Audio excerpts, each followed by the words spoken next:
തുറന്നു അമ്മേ. ഭവാനി ഭവാനി ഭവാനി ഭവാനി ഭവാനി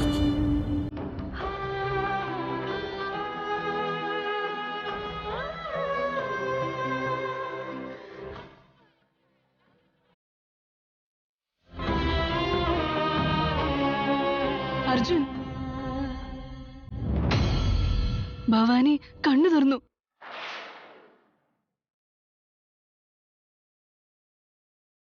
ഭക്തിയോടെ പൂജ ചെയ്യ. ശിവൻ എന്തായാലും നിന്റെ പ്രാർത്ഥന കേൾക്കും. സ്വാമി,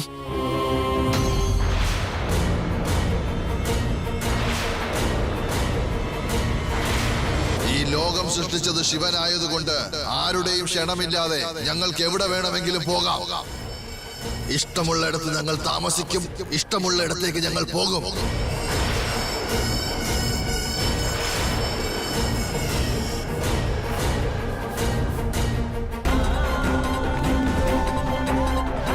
ഭവാനിയെ രക്ഷിക്കുന്നതിന് വേണ്ടി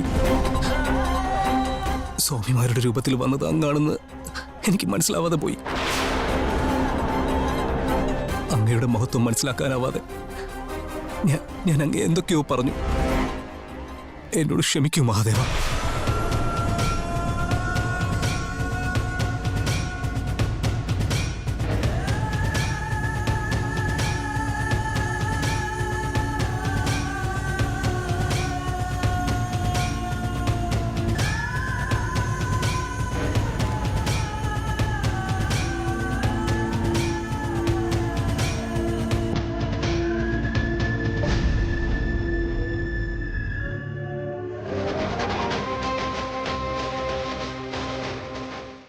ഭവാനി,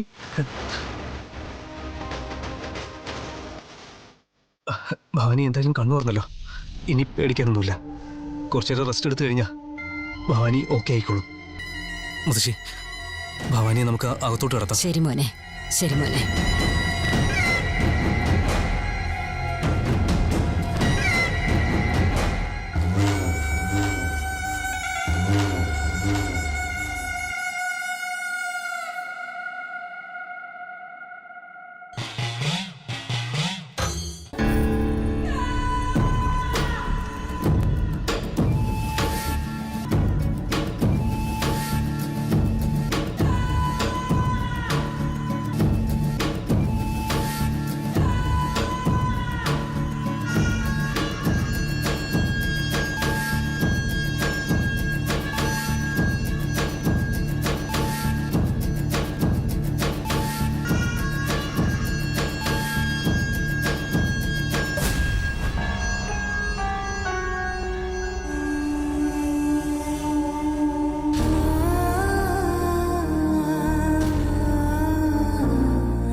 അർജുൻ, നീ ചെയ്ത പൂജ കൊണ്ടാ നമ്മുടെ ഭവാനി ഇപ്പൊ രക്ഷപ്പെട്ടത്. നീ ചെയ്ത പൂജയാ നമ്മുടെ ഭവാനി ഇപ്പൊ രക്ഷിച്ചത്. ഒരുപക്ഷെ നീ ഇപ്പൊ ദൈവത്തെ പോലെ വന്നില്ലായിരുന്നെങ്കിൽ നമ്മുടെ ഭവാനി ഇപ്പൊ ജീവനോടെ ഉണ്ടാവുമായിരുന്നില്ല. നീ ചെയ്ത ഉപകാരത്തിന് എങ്ങനെ നന്ദി പറയണമെന്ന് എനിക്കറിയില്ല മോനെ. അയ്യോ മുത്തശ്ശി,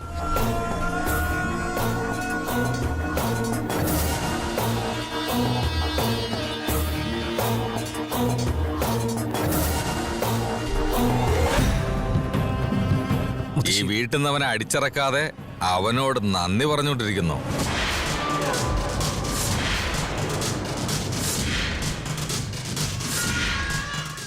എന്താ ചിറ്റപ്പ ഇങ്ങനെയൊക്കെ പറയുന്നത്? അർജുൻ ഉണ്ടായിരുന്നതുകൊണ്ടല്ലേ ഭവാനിയെ പാമ്പ് കടിച്ചിട്ട് ഓടി? പാമ്പ് കൊത്തിയതാണോ അതോ ഇനി ഇവൻ തന്നെ പാമ്പിനെ വെച്ച് കൊത്തിച്ചതാണോ? ആർക്കറിയാം ഇതൊക്കെ. വീരഭദ്ര, ഇദ്ദേഹം പറഞ്ഞതിൽ എന്താ തെറ്റ്? ഭവാനിയെ രക്ഷിച്ചത് ഭഗവാനാ, അതല്ലാതെ ഇവനാണെന്നൊക്കെ പറഞ്ഞോണ്ടിരിക്കുന്ന എന്തിനാ? ഇവനെ കൊണ്ട് രക്ഷിക്കാൻ പറ്റുമായിരുന്നെങ്കിലേ മരിച്ചുപോയ മറ്റുള്ളവരെയൊക്കെ രക്ഷിക്കാത്തെന്താ? ഈ നിൽക്കുന്നവൻ കാരണമാ ഭവാനിയുടെ ജീവൻ ആപത്തുണ്ടായതെന്ന കാര്യം അമ്മ ഓർക്കാത്തതെന്താ? മഞ്ഞപ്പിത്തം പിടിച്ചവന് ലോകം മുഴുവൻ മഞ്ഞയായിട്ടേ തോന്നൂ. നിനക്കും അങ്ങനെയാടി. എന്നെ എന്ത് വേണേലും പറഞ്ഞോ, പക്ഷേ ഞാൻ ഉള്ള കാര്യം. കുറച്ചു നേരം ഒന്ന് മിണ്ടാതിരിക്കാൻ പറ്റുമോ? തൊഴുത് പറയുവോ ഞാൻ.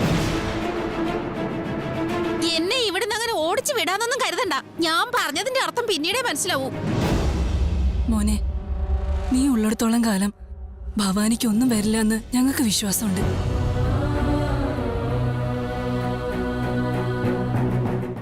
ഭവാനിക്ക് മാത്രമല്ല, ഈ വീട്ടിലുള്ള ആർക്കും ഒന്നും സംഭവിക്കാതെ നോക്കേണ്ടത് എന്റെ കടമയാണ്. ചേച്ചി ധൈര്യമായിട്ടിരിക്കെ. ഞങ്ങൾക്കറിയാടാ. ഈ വീട്ടിലുള്ള എല്ലാരും യവനെ പ്രതീക്ഷിച്ചിരിക്കുകയാണ്. അതിനിടയ്ക്ക് യവൻ പറയുന്നു യവൻ എല്ലാരും രക്ഷിച്ചോളാന്ന്. എത്രയും പെട്ടെന്ന് അവനെ വീട്ടിൽ നിന്ന് അടിച്ചിറക്കിയില്ലെങ്കിൽ ഇവൻ ഈ വീട്ടിലെ ആളായിട്ട് മാറും. ഇവനെ ഇവിടെ നിന്ന് അടിച്ചിറക്കിയില്ലെങ്കിൽ എന്റെ ആഗ്രഹങ്ങളൊന്നും നടക്കൂല. മുത്തശ്ശി, ഭവാനി എനിക്കുമുണ്ടല്ലോ. എന്ത് ചെയ്യണമെന്ന് ഞങ്ങൾക്ക് നല്ലതായിട്ട് അറിയാം. നീ ആദ്യം ഇവിടെ നിന്ന് പോകും.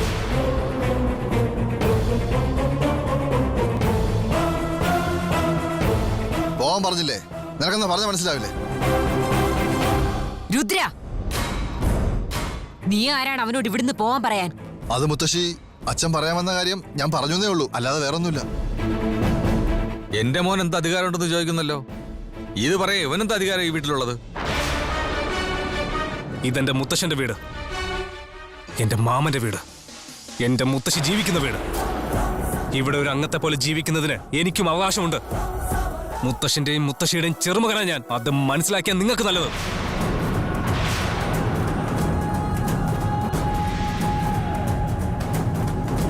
നീ ഏത് മുത്തശ്ശനെ കുറിച്ചാണോ പറയുന്നത്, ആ മുത്തശ്ശൻ തന്നെയാണ് നിന്നെ ഈ വീട്ടിൽ വിലക്കിയിരിക്കുന്നത്. മനസ്സിലായോ? ഈ വീട്ടിൽ നിന്ന് വിലക്കിയ നിനക്ക് ഈ വീട്ടിൽ ഒരു അധികാരമില്ലെന്ന് അറിയില്ല നിനക്ക്.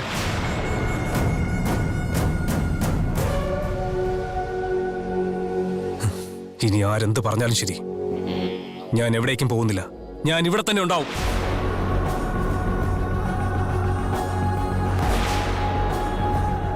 ഞാൻ നിന്നെ വെറുതെ വിട്ടാലും ഈ നാട്ടുകാർ നിന്നെ വെറുതെ വിടില്ല. വിലക്കപ്പെട്ടവൻ എന്തിനാ വീണ്ടും തിരിച്ചു വന്നെന്ന് കരുതി നാട്ടുകാർ നിന്നെ അടിച്ചോടിക്കും. നോക്കോ അമ്മായി, ഈ നാട്ടിലെ നിയമങ്ങളൊക്കെ നിങ്ങൾക്ക് നന്നായിട്ട് അറിയാലോ. ഒരു തവണ നാട് വിലക്കിയവനെ പിന്നെ എങ്ങനെ നിങ്ങൾ വീട്ടിലേക്ക് വിളിച്ച് കയറ്റും? നിങ്ങളെ സോപ്പിട്ട് നല്ല പേര് വാങ്ങിച്ചിട്ടവൻ ഈ വീട്ടിൽ തന്നെ കുടിയിരിക്കാനുള്ള പരിപാടിയാ. ഇവനെ ഇവിടെ താമസിപ്പിച്ച ഈ നാട്ടുകാർ നമ്മളെ ഒറ്റപ്പെടുത്തി നോക്കിക്കോ.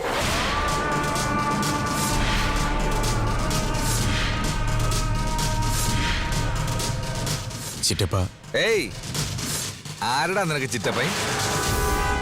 പോകുന്നുണ്ടോ ഇല്ലയോ?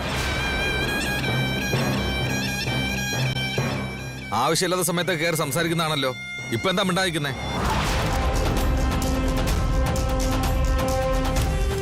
എന്താടാ നിനക്ക് പറഞ്ഞാലൊന്നും മനസ്സിലാവില്ലേ? സ്ഥലം വിടാൻ നോക്ക്. ഈ പാതിരാത്രി അവൻ എങ്ങനെ പോവാന്? കൊള്ളാലോ, പാതിരാത്രിക്ക് ഭവാനിയുടെ പിറകെ പോയി അവളെ തിരിച്ചു കൊണ്ടുവരാൻ അറിയാം. എന്നിട്ടാണോ ഇപ്പൊ തനിച്ചു പോകാൻ ബുദ്ധിമുട്ട്? നമ്മളെല്ലാവരും ഇപ്പൊ ചേട്ടൻ മരിച്ചത് കൊണ്ട് തീണ്ടല്ല ഉള്ളത്. മരണ വീട്ടിൽ വേറെ ആരും തങ്ങാൻ പാടില്ലെന്ന് അറിയില്ലേ?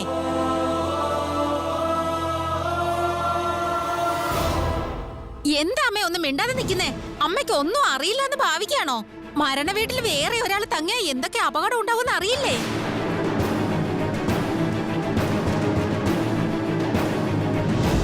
അമ്മ അവനോട് വേഗം പോകാൻ പറ.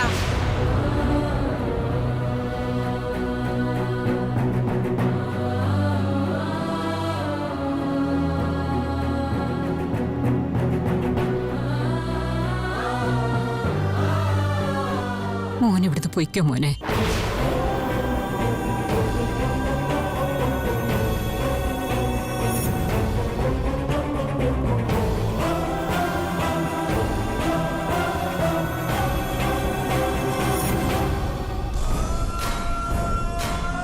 ഉത്തരവാദിത്തപ്പെട്ടവർ തന്നെയാ പറഞ്ഞത്.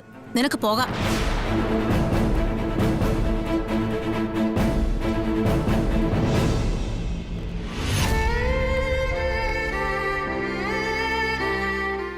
ഭവാനിയെ നോക്കിയോ മുത്തശ്ശി? അതൊക്കെ ഞങ്ങൾക്കറിയാം.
വരൂ തിരുമേനി. നമസ്കാരമുണ്ട്. നമസ്കാരം അമ്മ. ഈ പാതിരാത്രിക്ക് തിരുമേനി എന്തിനാ വന്നത്? നല്ല കാര്യത്തിന് വേണ്ടി മുഹൂർത്തം കുറിക്കണമെങ്കിൽ തിരുമേനി വന്നല്ലേ പറ്റൂ അമ്മേ.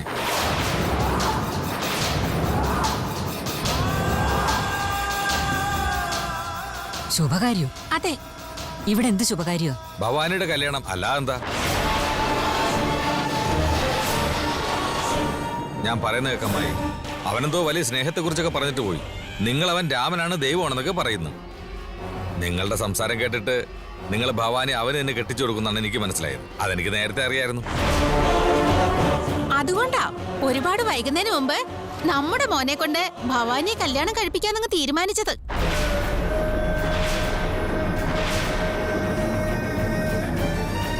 എന്താ പറഞ്ഞത്? എന്റെ കൊച്ചുമോളെ നിന്റെ മോനെ കൊണ്ട് കെട്ടിക്കാന്നോ? ഭവാനിയുടെ കഴുത്ത് താലി കെട്ടാൻ അച്ഛനും അമ്മയും എന്നെ നിർബന്ധിച്ചപ്പോ എനിക്ക് ഒരുപാട് സന്തോഷമായി മുത്തശ്ശി.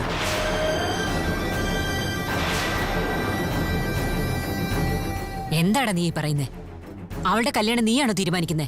ഭവാനി നിനക്ക് കല്യാണം കഴിപ്പിച്ചു തരുമെന്ന് നീ വിചാരിച്ചോ?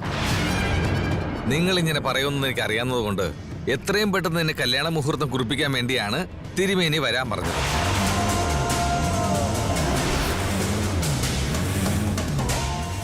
എന്റെ അനുവാദമില്ലാതെ എന്റെ കൊച്ചുമോൾക്ക് കല്യാണം ആലോചിക്കാൻ നീ ആരാടാ? നിങ്ങളുടെ മരുമോൻ. ഇപ്പൊ ഈ വീട്ടിലുള്ള ഒരേ ഒരു ആൺതരി ഞാനാണ്. നിങ്ങളുടെ ഭർത്താവ് മോളിലോട്ട് പോയി. നിങ്ങളെ മോനും കൂടെ പോയി. നിങ്ങളുടെ കൊച്ചുമോനും പോയല്ലോ. ഇനിയിപ്പോ ഞാൻ മാത്രം ഉള്ളത് കൊണ്ട് ഈ വീട് നല്ലതുപോലെ നോക്കേണ്ടതും നല്ല തീരുമാനങ്ങൾ എടുക്കേണ്ടതും ഞാൻ മാത്രമാണ്. ഞാൻ മാത്രം.